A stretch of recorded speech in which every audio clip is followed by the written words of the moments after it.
ಸುವರ್ಣ news ನಲ್ಲಿ ಸೋಮವಾರದ super exclusive ಸುದ್ದಿ ಇದು. ಎಲ್ಲೂ ಇಲ್ಲದ ಸುದ್ದಿಯನ್ನ ಬ್ರೇಕ್ ಮಾಡ್ತು ಏಷ್ಯಾನೆಟ್ ಸುವರ್ಣ ನ್ಯೂಸ್. ಈ ಸುದ್ದಿಯ ಇನ್ ಡೀಟೇಲ್ ವಿವರವನ್ನ ನಿಮ್ಮೆದುರಿಗಿಡ್ತಾ ಇದೀವಿ. ಈ ಸುದ್ದಿ ನೋಡಿದ್ರೆ ನೀವು ಒಂದು ಕ್ಷಣ ಶಾಕ್ ಆಗ್ತೀರಿ.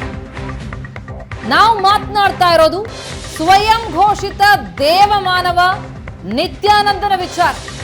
ಮತ್ತೆ ಸುದ್ದಿಯಾಗಿದ್ದಾನೆ ಸ್ವಯಂ ಘೋಷಿತ ದೇವಮಾನವ. ಕೈಲಾಸಕ್ಕೆ ಹೋದ್ರೂ ಕೂಡ ನಿತ್ಯಾನಂದನ ಅವಾಂತರ ವಿವಾದಗಳು ಅವನ್ನ ಬಿಡ್ತಾ ಇಲ್ಲ, ನಿಲ್ತಾ ಇಲ್ಲ. ಕೈಲಾಸದಲ್ಲಿದ್ರೂ ಸುದ್ದಿ ಆಗ್ತಿದ್ದಾನೆ ಬಿಡದಿಯ ನಿತ್ಯಾನಂದ ಸ್ವಾಮಿ. ಹಾಗಿದ್ರೆ ಈಗೇನಾಯ್ತು?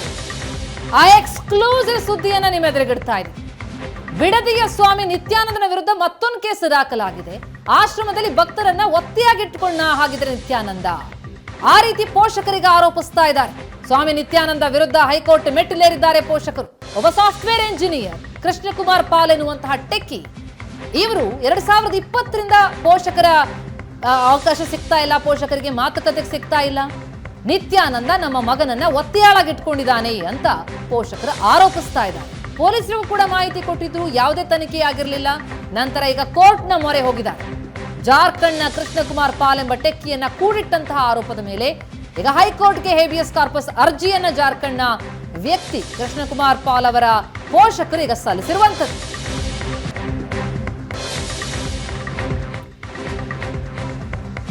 ಎರಡು 2020ರ ಮೇ ತಿಂಗಳಿಂದ ಪೋಷಕರ ಸಂಪರ್ಕಕ್ಕೆ ಈತ ಸಿಕ್ಕಿಲ್ಲ. ನಿತ್ಯಾನಂದ ತಮ್ಮ ಮಗನನ್ನ ಒತ್ತೆಯಾಗಿಟ್ಕೊಂಡಿದ್ದಾರೆ ಅಂತ ಪೋಷಕರು ಆರೋಪ ಮಾಡ್ತಿದ್ದಾರೆ. ಬಿಡದಿಯ ಸ್ವಾಮಿ ನಿತ್ಯಾನಂದನ ವಿರುದ್ಧ ಮತ್ತೊಂದು ಕೇಸ್ ದಾಖಲಾಗಿದೆ. ಆಶ್ರಮದಲ್ಲಿ ಭಕ್ತರನ್ನ ಒತ್ತೆಯಾಗಿಟ್ಕೊಂಡಿದ್ದಾನ ಹಾಗಾದ್ರೆ ನಿತ್ಯಾನಂದ? ಏಷ್ಯಾನೆಟ್ ಸುವರ್ಣ ನ್ಯೂಸ್ ನಲ್ಲಿ ಸೂಪರ್ ಎಕ್ಸ್ಕ್ಲೂಸಿವ್ ಆದಂತಹ ಸುದ್ದಿಯನ್ನ ನೋಡ್ತಾ ಇದೆ.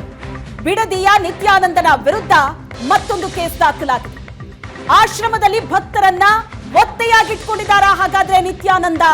ತಮ್ಮ ಮಗ ತಮ್ಮ ಸಂಪರ್ಕಕ್ಕೆ ಸಿಗ್ತಾ ಇಲ್ಲ 2020ರಿಂದ ಅಂತ ಪೋಷಕರು ಈಗ ಕೇಸನ್ನ ಹಾಕಿದ್ದಾರೆ.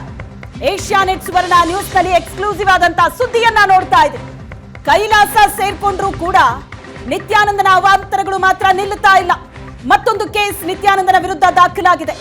ಮೊದಲ ಫೋಟೋದಲ್ಲಿ ನೋಡ್ತಾ ಇದ್ರಿ ಕೃಷ್ಣಕುಮಾರ್ ಪಾಲ್, ಟೆಕ್ಕಿ ಈತ.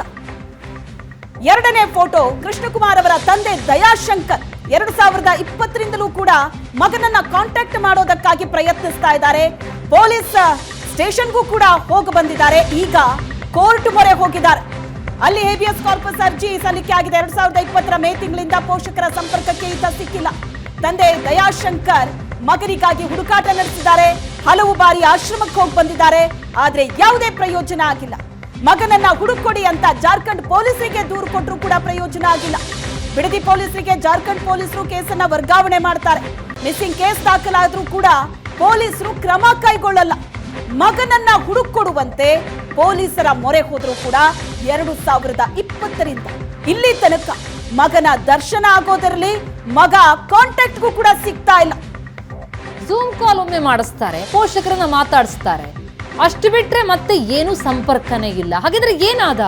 ಕೃಷ್ಣಕುಮಾರ್ ಪಾಲ್ ಎಲ್ಲಿದ್ದಾರೆ? ಹಾಗಿದ್ರೆ ಪೋಷಕರು ಅದನ್ನೇ ಕೇಳ್ತಿದ್ದಾರೆ. ಎಷ್ಟು ಬಾರಿ ಆಶ್ರಮಕ್ಕೆ ಹೋದ್ರೂ ಕೂಡ ನಮಗೆ ಸಿಗ್ತಾ ಇಲ್ಲ, ಮಗನನ್ನ ಹುಡುಕೊಡಿ ಅಂತ ಕೇಳ್ತಿದ್ದಾರೆ. ನಾಪತ್ತೆಯಾಗಿರೋ ವ್ಯಕ್ತಿಯನ್ನ ಹುಡುಕೋದಕ್ಕೆ ಹಾಗಿದ್ರೆ ಪೊಲೀಸರು ಯಾಕೆ ಹಿಂದೇಟ್ ಹಾಕ್ತಿದ್ದಾರೆ? ಜಾರ್ಖಂಡ್ ಪೊಲೀಸರಿಗೆ ಕಂಪ್ಲೇಂಟ್ ಆಗುತ್ತೆ. ಜಾರ್ಖಂಡ್ ಪೊಲೀಸರು ಅದನ್ನ ಬಿಡದಿ ಪೊಲೀಸರಿಗೆ ಅದನ್ನು ವರ್ಗಾಯಿಸ್ತಾರೆ ಕೇಸನ್ನ. ಆದರೆ ಬಿಡದಿಯ ಪೊಲೀಸರು ಯಾವುದೇ ರೀತಿಯಲ್ಲೂ ಕೂಡ ತನಿಖೆ ಮಾಡ್ತಿಲ್ಲ. ಇದು ಪೋಷಕರ ಆತಂಕವನ್ನ ಇನ್ನಷ್ಟು ಹೆಚ್ಚಿಸುತ್ತೆ. ಹಾಗಾಗಿ ಅವರು ಕೋರ್ಟ್ನ ಮೊರೆ ಹೋಗ್ತಾರೆ. ಹೇಬಿಯಸ್ ಕಾರ್ಪಸ್ ಅರ್ಜಿ ಸಲ್ಲಿಸ್ತಾರೆ, ಹುಡುಕೊಡಿ ಅಂತ ಕೇಳ್ತಾರೆ. ಆಗ ಕೋರ್ಟ್ ಸೂಚನೆ ಮೇರೆಗೆ ಈಗ ಅದರ ಹುಡುಕಾಟ ಶುರುವಾಗ್ತಾ ಇರುವಂಥದ್ದು. ಠಾಣೆಗೆ ಅಲದಾಡಿ ಕೊನೆಗೆ ಅವರು ಹೈಕೋರ್ಟ್ ಮೆಟ್ಟಿಲೇರಿದ್ದಕ್ಕೆ ನ್ಯಾಯಮೂರ್ತಿ ಸೋಮಶೇಖರ್ ಹಾಗೂ ನ್ಯಾಯಮೂರ್ತಿ ಉಮೇಶ್ ಅಡಿಗ ಪೀಠದಲ್ಲಿ ಅರ್ಜಿ ವಿಚಾರಣೆ ನಡೆದು ರಾಮನಗರ SP ಮೂಲಕ ಈಗ ನಿತ್ಯಾನಂದನಿಗೆ ಹೈಕೋರ್ಟ್ ನೋಟಿಸ್ ಕೊಟ್ಟಿದೆ. ಕೇಸ್ನ ಪ್ರಗತಿ ವರದಿ ಸಲ್ಲಿಸುವಂತೆ ಸರ್ಕಾರದ ಪರ ವಕೀಲರಿಗೆ ಸೂಚನೆ ಕೂಡ ಕೊಡಲಾಗಿದೆ. ಇದೇ ವ್ಯಕ್ತಿ ದಯಾಶಂಕರ್ ಪಾಲ್ ಅನ್ನುವಂಥ ಜಾರ್ಖಂಡ್ ಮೂಲದ ವ್ಯಕ್ತಿ ತನ್ನ ಮಗ ಕೃಷ್ಣಕುಮಾರ್ ಪಾಲ್, ಸುಮಾರು ಒಂದು 35 ವರ್ಷದ ಮಗ ಟೆಕ್ಕಿ ಸಾಫ್ಟ್ವೇರ್ ಇಂಜಿನಿಯರ್ ಅಂತ ಈತನ ಮಠದಲ್ಲಿ ಕೂಡಿ ಹಾಕ್ಕೊಂಡಿದ್ದಾರೆ. ಮತ್ತು ಅವರು ತಮ್ಮ ಜೊತೆಯಲ್ಲಿ ಇಟ್ಕೊಂಡು ಮಗನ ಕಳಿಸ್ತಾ ಇಲ್ಲ, ತಲೆ ಕೆಡಿಸಿದ್ದಾರೆ. ತನಗೆ ತನ್ನ ಮಗ ವಾಪಸ್ ಬೇಕು ಅನ್ನೋ ನಿಟ್ಟಿನಲ್ಲಿ ಅವರಿಗೆ ಹೈಕೋರ್ಟ್ ಮೆಟ್ಲನ್ನು ಏರಿರುವಂಥದ್ದು. ಮತ್ತು ಅವರು ಏನೋ ಒಂದು ABS ಕಾರ್ಪಸನ್ನು ಹಾಕಿದ್ದಾರೆ. ಯಾವ ಅಂಶಗಳಲ್ಲಿ ಹಾಕಿದ್ದಾರೆ, ಏನು ಕಂಟೆಂಟ್ ಅಂತ ಹೇಳಿ ಅವರ ಪರ ವಕೀಲರಂತ ರಾಜಶೇಖರ್ ಮಾತಾಡ್ಸೋಣ. ಸರ್, ABS ಕಾರ್ಪಸ್ ಹಾಕಿದ್ದೀರಿ ಹೈಕೋರ್ಟಲ್ಲಿ, ಈಗ ಅಲ್ಲಿ ಒಂದು ಬಾರಿ ವಿಚಾರಣೆ ಕೂಡ ಆಗಿರುವಂಥದ್ದು. ಸೊ ಅವ್ರ ತಂದೆಯ ಏನು ಹೇಳ್ತಿದ್ದಾರೆ, ಯಾವಾಗ ಮನೆ ಬಿಟ್ಟು ಹೋದ್ರಂತೆ, ಎಲ್ಲಿದ್ದಾರೆ, ಏನಾದರೂ ಮಾಹಿತಿಗಳಿದೆಯಾ? ದಯಾಶಂಕರ್ ಪಾಲ್ ಅಂತ ಒಬ್ಬರು ಜಾರ್ಖಂಡ್ ರಾಂಚಿಯಲ್ಲಿ ಇರ್ತಕ್ಕಂಥವ್ರು. ಅವ್ರ ಮಗ ಕಾಣೆಯಾಗಿದ್ದಾನೆ ಅಂತೇಳಿ ಅವರ ಒಂದು ಅಲಿಗೇಷನ್ನು, ಅವರ ಒಂದು ಆರೋಪ ಏನಂದರೆ, ತಮ್ಮ ಮಗ ನಿತ್ಯಾನಂದ ಆಶ್ರಮದಲ್ಲಿ ಅವರು ಬಂಧನವಾಗಿದ್ದಾನೆ, ಅವರು ಒತ್ತೆಯಾಳಾಗಿಟ್ಕೊಂಡಿದ್ದಾರೆ. ಆಮೇಲೆ ಬಿಡದಿ ಪೊಲೀಸ್ ಸ್ಟೇಷನ್ನಲ್ಲಿ ಕ್ರೈಮ್ ನಂಬರ್ 400/2023ದಲ್ಲಿ ಮಿಸ್ಸಿಂಗ್ ಕಂಪ್ಲೇಂಟ್ ಕೊಟ್ಟರು ಕೂಡ ಪೊಲೀಸರು ಯಾವುದೇ ಆ್ಯಕ್ಷನ್ ತಗೊಳ್ತಾ ಇಲ್ಲ. ನನ್ನ ಮಗ 2000 ಇಸ್ವಿಯಿಂದ ನಮಗೆ ಒಂದು ಫೋನ್ ಕಾಲ್ ಇಲ್ಲ, ಏನೂ ಇಲ್ಲ. 2002ರಿಂದ ಆಮೇಲೆ ಒಂದು ಸಾರಿ ಅವರು ಪೊಲೀಸ್ ಸ್ಟೇಷನ್ಗೆ ಹೋಗಿ ಕೇಳಿದಾಗ ಪೊಲೀಸ್ ಇನ್ಸ್ಪೆಕ್ಟ್ರು ಜೂಮ್ ಕಾಲಿಂದ ನಿತ್ಯಾನಂದ ಆಶ್ರಮದಿಂದ ಫೋನ್ ಮಾಡಿಸಿದ್ದಾರೆ. ಆದರೆ ಎಲ್ಲಿಂದ ಅಂತ ಅವರಿಗೆ ಗೊತ್ತಾಗಿಲ್ಲ. ಇವರು ಕೃಷ್ಣಕುಮಾರ್ ಪಾಲ್ ಅಂತ ಅವ್ರ ತಂದೆಯವರು, ಅವರು ರಿಟ್ ಪಿಟಿಷನರು. This is the writ of ABS corpus petition filed before the division bench of honourable high court of Karnataka. Honorable High Court of Karnataka entertained the writ petition and issued notice to the police and also Nithyananda Ashram. ಅವ್ರ ತಂದೆಯವರಾದ ದಯಾಶಂಕರ್ ಪಾಲ್ ಹೇಳೋದ್ರ ಪ್ರಕಾರ ಅವರು COVID-19ನಲ್ಲಿ ಆ ಟೈಮಲ್ಲಿ ಫ್ಯಾಕ್ಟ್ರೀಸ್ಗಳೆಲ್ಲ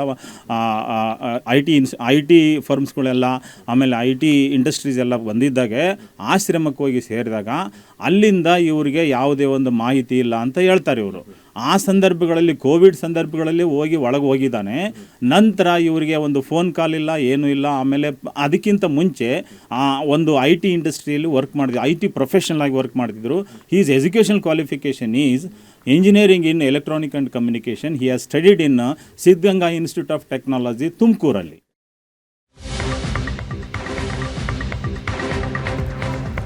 ತುಮಕೂರಿನ ಸಿದ್ಧಗಂಗಾ ಕಾಲೇಜಿನಲ್ಲಿ techie BE ವಿದ್ಯಾಭ್ಯಾಸ.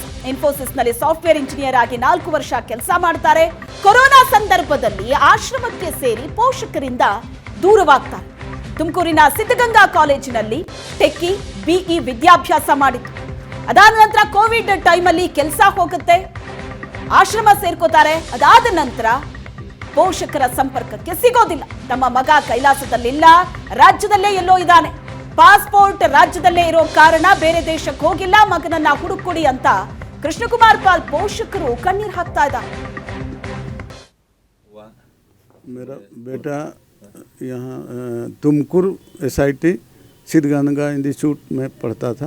यहाँ से कोर्स कंप्लीट करके यहीं जॉब मिला उसको अल्ट्रा कंपनी में. 3.5 साल जॉब किया, पता न क्या उसको रिजाइन दिया और 1 साल करीब मेरे घर में रहा. और उसके बाद बोला कि पापा यहाँ रह के कुछ नहीं होगा, हम जाएगा बाहर.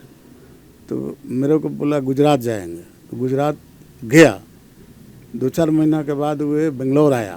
बेंगलोर PG में आकर ट्राई करते रहा. कोरोना चल रहा था उस समय. तो हम बोले कि बेटा आ जाओ, घर आ जाओ, कोरोना के बाद जाना. तो उस बीच में उसके बीच में हमसे पैसा बोला कि पैसा मेरे पास नहीं है. तो 30,000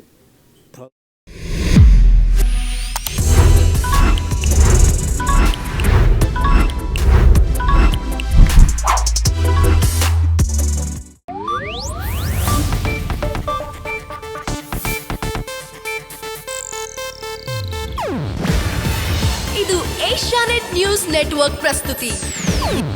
ನೀವು ನೋಡ್ತಿದ್ದೀರಾ ಏಷ್ಯಾನೆಟ್ ಸುವರ್ಣ ನ್ಯೂಸ್.